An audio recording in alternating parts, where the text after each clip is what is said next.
I'm Stephanie Marion, and you're listening to Smash FM. Welcome everyone here to the Smash Bash evening show right here on Smash FM here on a Wednesday night. You're in Melbourne, of course. Let's go across over to our friends over in the UK in particular.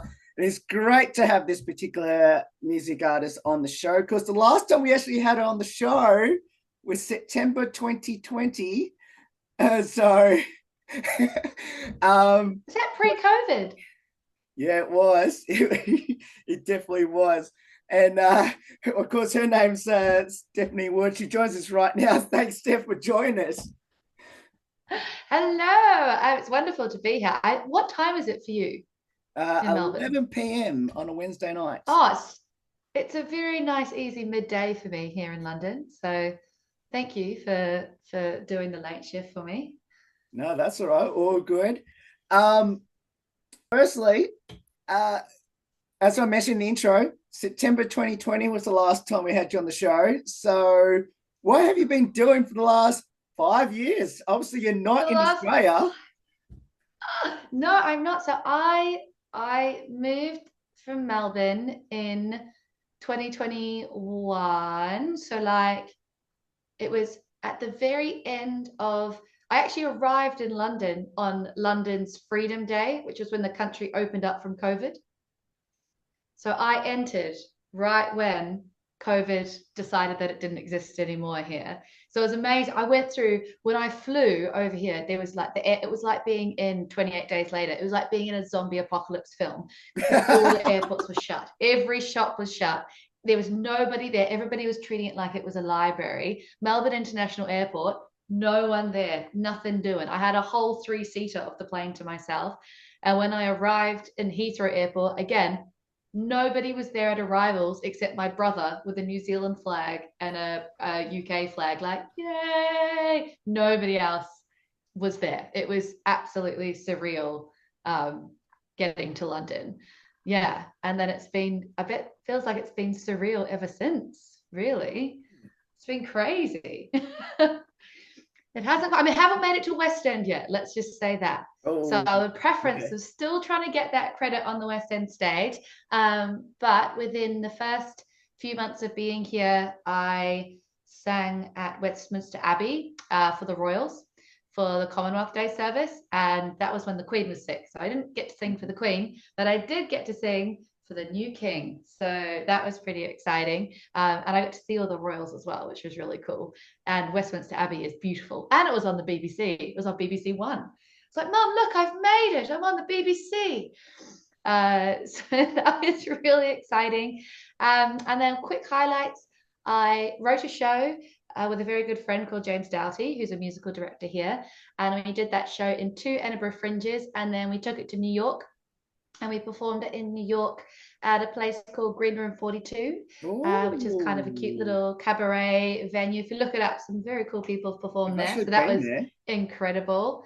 And then my second year here, I scored my biggest contract I've ever had, and I got cast as alternate Kathy, which I can explain what that means in a bit, in the musical called The Last 5 Years, which is Yes. hilarious because the last time I spoke to you was 5 years ago.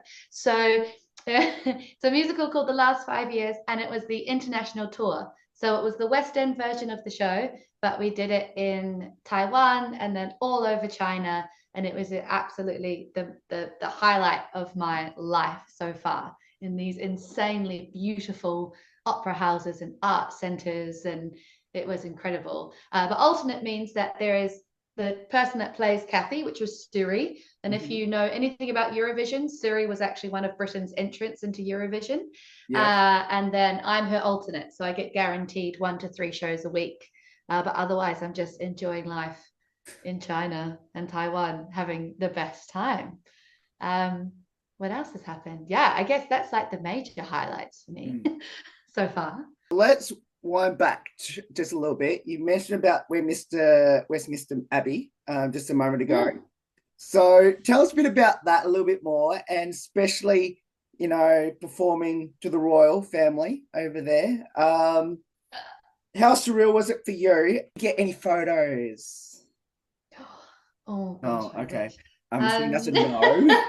I don't think you would be allowed. So it was a big, it was for the it was for Commonwealth Day. Yes. So it was the Commonwealth Day service that's held at Westminster Abbey. So I mean, I even got to see Boris Johnson. Woohoo! And I tell you what, his hair is just as bad in real life as it is on the telly. It is just as bad.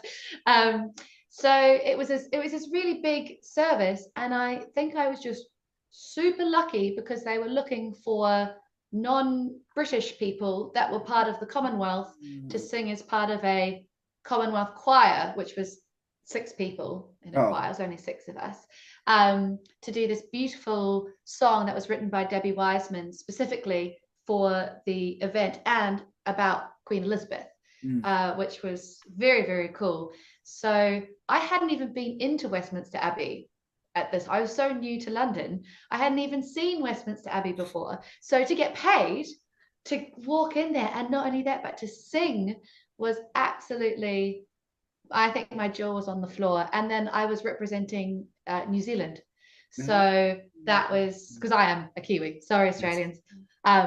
Somebody said something great to me the other day. Somebody said that, oh, Australians are just like the Timu version of New Zealanders.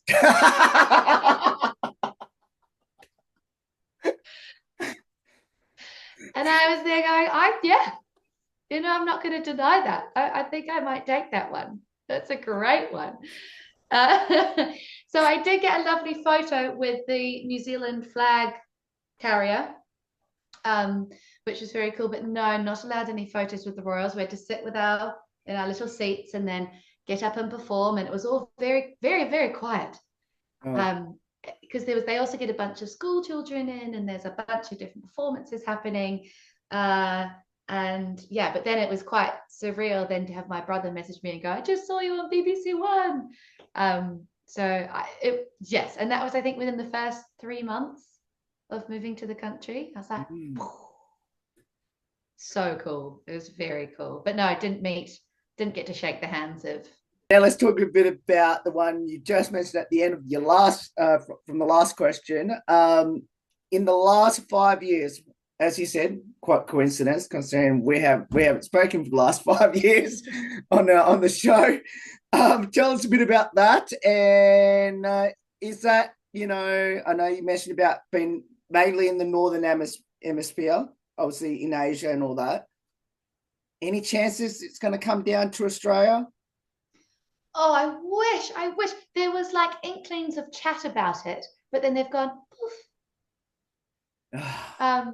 Maybe they'll come back. We'll find out. But honestly, it was the way that I got that job was absolutely ridiculous. I didn't, it wasn't a normal audition. So at the time, I got a message from my agent, Chris Bartlett-Walford, and he's like, oh, I've got you an audition for the last 5 years for this Friday. It's because it's all piano based as well. So it's the version where you play for the alternate character. So you're on stage for an hour and a half, either playing or singing.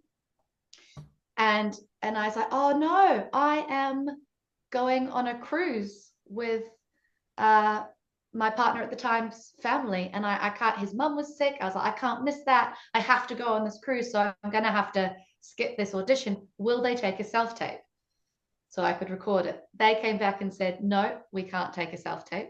So I'm like, oh well, missed out on that opportunity.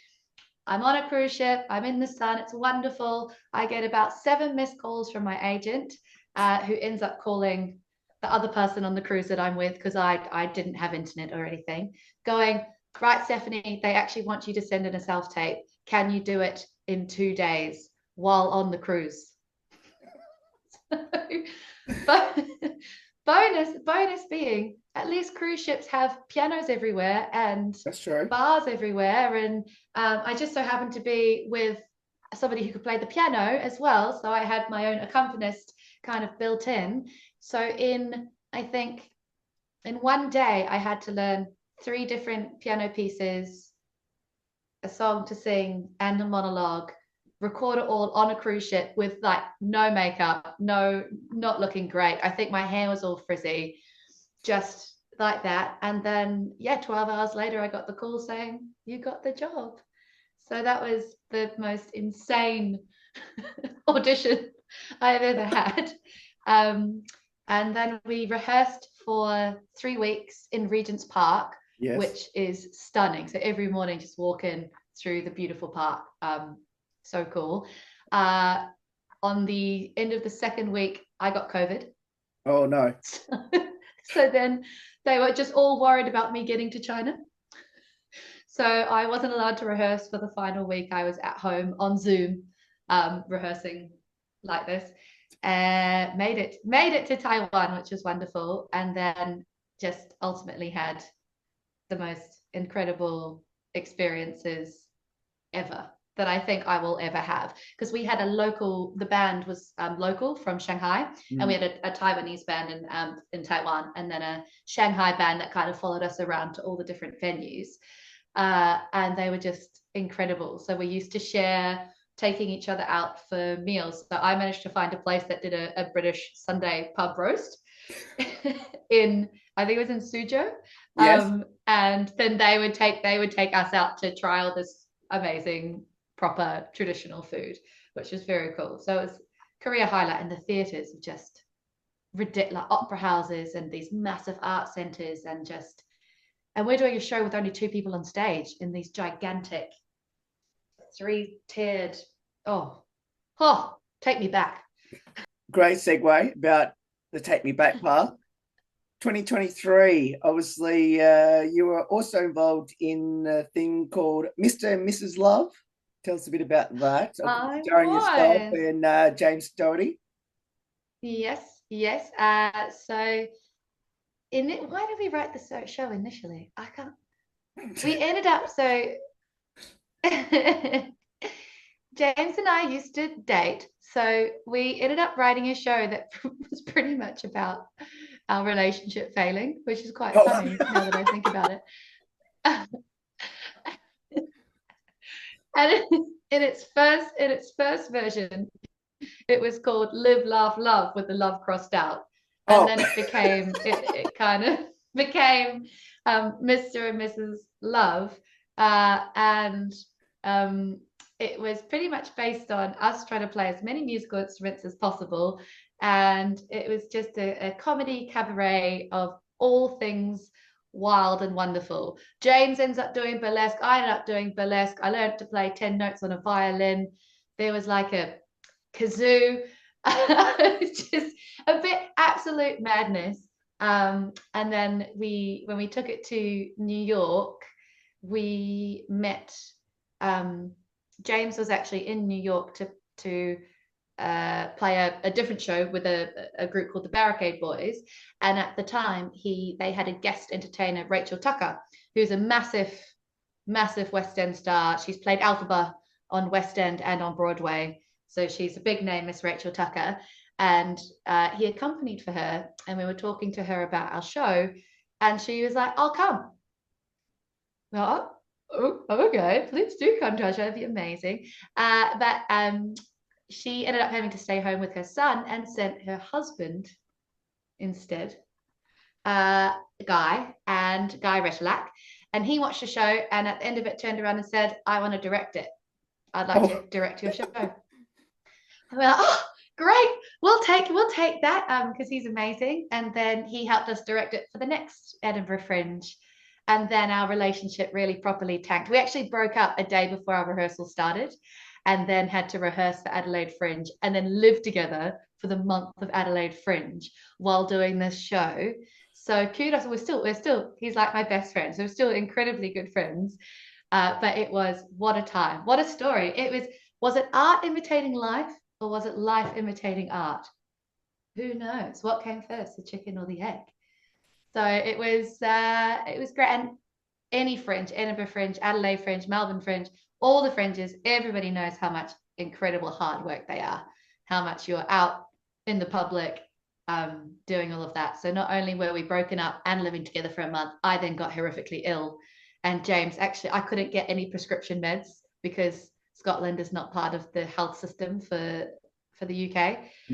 So James had to go back home to Newcastle because he's originally from Newcastle just to pick me up antibiotics. So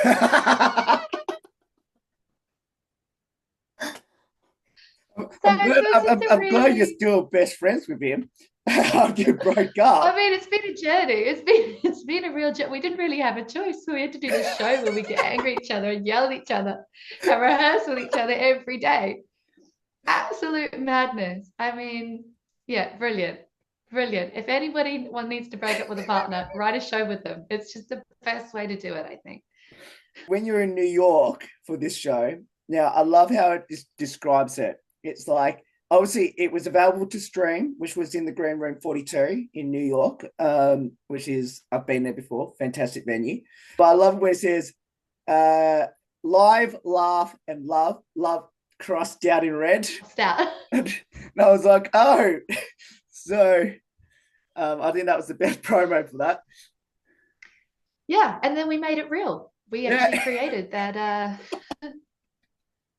yeah, did a really good job. And that, I mean, all of my performances seem to be absolutely chaotic. So that night in New York, I we had a prop that was a photo frame with a photo inside it.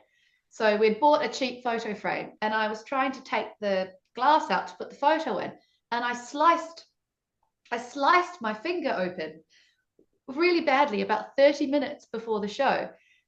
Now, in the show, I play ukulele, piano, accordion, and piano. Mm-hmm. So we kind of had it wrapped up, a little plaster. And then as soon as I played the ukulele, it just split.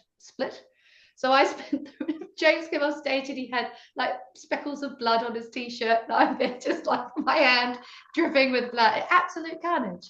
I just don't even know how these things happen to me, but they do. I think I'm a show in itself. I don't think I need to write one. No, I I was just gonna need to say. exist. Just same with the last 5 years. We had what we call the revolve curse. So the main whole point of this beautiful, beautiful set was this big revolve in the center stage that the grand piano sat on. Yeah. The entire show is based around it revolving, as it's a show that one character, Kathy, starts at the beginning of the relationship. Oh, sorry, the end of relationship and goes backwards in time. And Jamie starts at the start of the relationship and goes forward. So they meet once in the middle when they get married.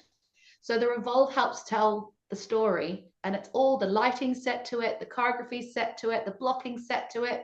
It broke 3 times for me only, where it just stopped moving. The first night I went on, it broke. We just had to try and get through the show. And then another night where our beautiful director, Jonathan, was in, and it broke 10 minutes before we went on. Oh, no. So we had like a 10-minute war room meeting about how we're going to do it. And then we went on with a fully reblocked show. And so it became my curse, the curse of the revolve. And it was apparently just me. Yep. I break things, myself included. What's next for 2025? 2025. Oh. West End contract. Come on, West End contract. Let's go. Well, 2024 as well. I had surgery on one of my legs. I had varicose vein removed. So I had a surgery. I fell in love with a new boy. Mm. I fell in love. I met my partner Aaron, and we're actually moving in together this year. So I felt like last year was almost like a Steph's life admin year, like just tick some boxes. Because I'm now 35. Like I need to settle that. I need to settle down. I need to lock a man down. Stat, lock him down. So what have I done? Chosen the most British man ever. He's from South London, and he can't say his THs. He's that. So he will say like free and month. Just super British. I've chosen the most British person ever. So I'm hoping 2025 is going to be my year. I do a lot of work gigging with an amazing company called Lane Entertainments.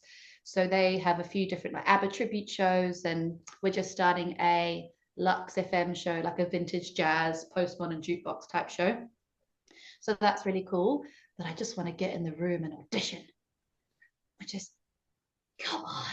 Put me on the stage. I'm ready.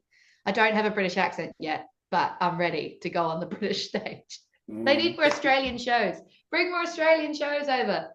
For our Aussies and our Kiwi fans, when are you coming back? That is such a good question. Well, I actually don't know. So I came over here on my youth visa. I'm now obviously not youthful.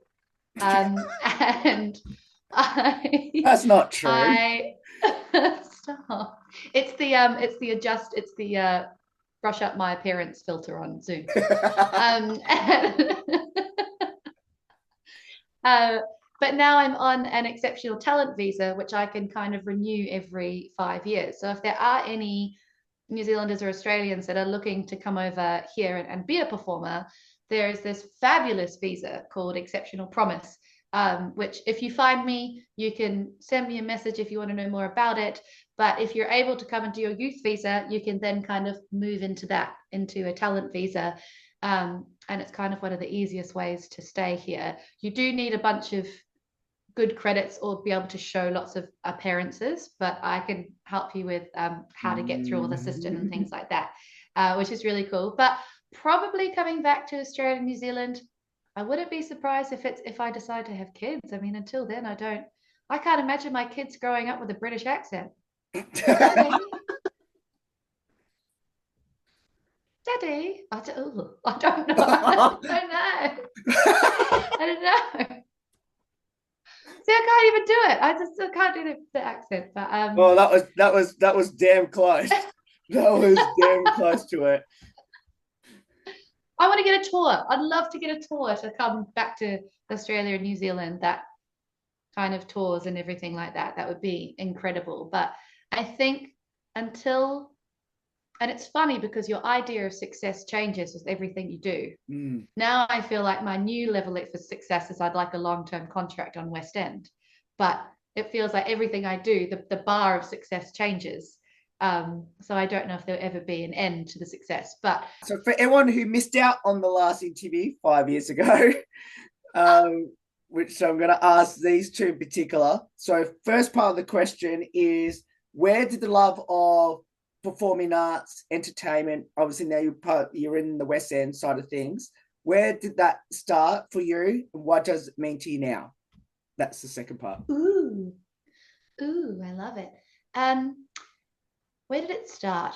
Way back in the day. I believe, according to my mum, I asked to do ballet classes when I was 3 years old.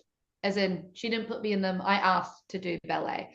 So I think I've always had a love of performing. I actually grew up specifically as a dancer. I did ballet until I was 18, and I didn't really do any singing or acting at all until I guess high school, where I was quite heavily involved in barbershop quartets and barbershop, which now sounds super nerdy, but it was very good for harmonies and everything like that, and I absolutely loved it. And then I still remember being a teenager and seeing the musical A Chorus Line, and just being in absolute awe of these incredibly talented human beings, and really the acting and the storytelling side of things, and how I left feeling like my worldviews or the way that I saw certain people or things was slightly altered, but I didn't realize it was happening.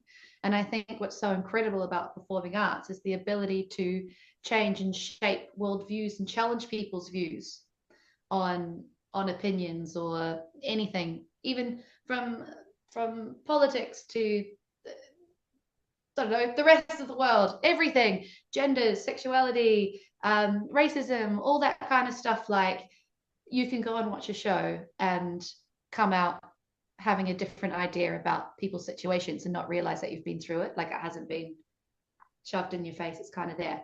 And I really, really love that idea, which is also why I'm so into comedy, because I think comedy does that so well, because you're there laughing and then you leave going, oh, that's a really interesting point actually they just made. So it started very young, and obviously I've always been loud, very loud, can't keep me quiet. I'm loud, I'm sensitive, and I cry a lot. So I think being a performer was definitely the path to go on for me. What does it mean to me now? I cannot imagine and I've tried, but I cannot imagine doing anything else with my life.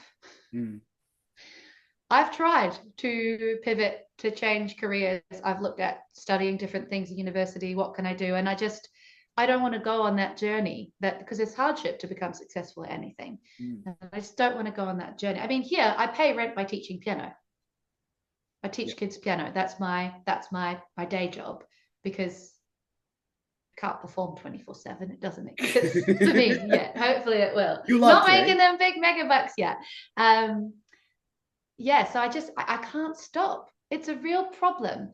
And what does it mean to me now? It feels like it is lifeblood. I get to experience being so many different people and traveling and meeting all people from all different walks of life. I think it's a very special, very challenging industry. It knocks you down, but if you can handle them knocks, I think it is worth it, about learning about yourself as a person. It's a very long-winded answer there. Let me thank you for coming to my TED Talk. Goodness me. How can people follow you on the socials? Oh, jump on it. You can follow me on Instagram at Steph. I am on TikTok. I'm on it now. That's why I'm saying. Oh, there you go. So it's at Stephanie Marion Wood. There we go. At Stephanie Marion Wood on Instagram, which is the main one that I use. You can follow me on TikTok, which I believe is at Steph Wood or something. But the only reason I'm on TikTok is because I've gone viral on somebody else's page. So I do a lot of comedy football sketches with a very talented writer director called Daniel Johnson. Oh, yes. So if you'd like to see this mug very, very often, you can follow at Daniel Johnson Films on Instagram or on TikTok, and you'll find me instantly. I know nothing about football. In fact, I call it soccer. So that is saying something. But we've had like 16 million views on one of our videos. And yeah, well, I'm surprised, Will, that you're not quite into the football, are you? Like soccer football? Oh, kind of. It is so awesome to have you on the show. And can I just say, you've just made my night. Oh, thank you, Will. So as we're over here in Australia, we're close to the close of Wednesday. So thank you so much. You made my day, as always. Let's hope it's not 5 more years until we get to have a chat again. So we'll try. You know what, Will, I'm going to wait for another really incredible contract, and then I'll message you and be like, now's the time. I'm doing it. Something is happening. And if not, then you won't hear from me until 5 years. That just might be. No, I'm going to follow up to make sure it doesn't happen. But well, Steph, thank you so much for getting up so your time to join us. Obviously, can't wait to see how 2025 goes for you, and hopefully we'll see you back in the land down under, especially in our great city of Melbourne very soon. I hope so. Thank you so much for having me. No worries. And that's Stephanie Wood there joining us, of course. As she said, you can follow her on her socials, of course, for any of the updates, of course, that she has, and especially her upcoming, hopefully, performances that she's got coming up, especially at the West End in particular. There's more on the Smash Evening Show right after this. Don't go away. Here on 15th Year Celebration. Hi, I'm Stephanie Marion, and you're listening to Smash FM.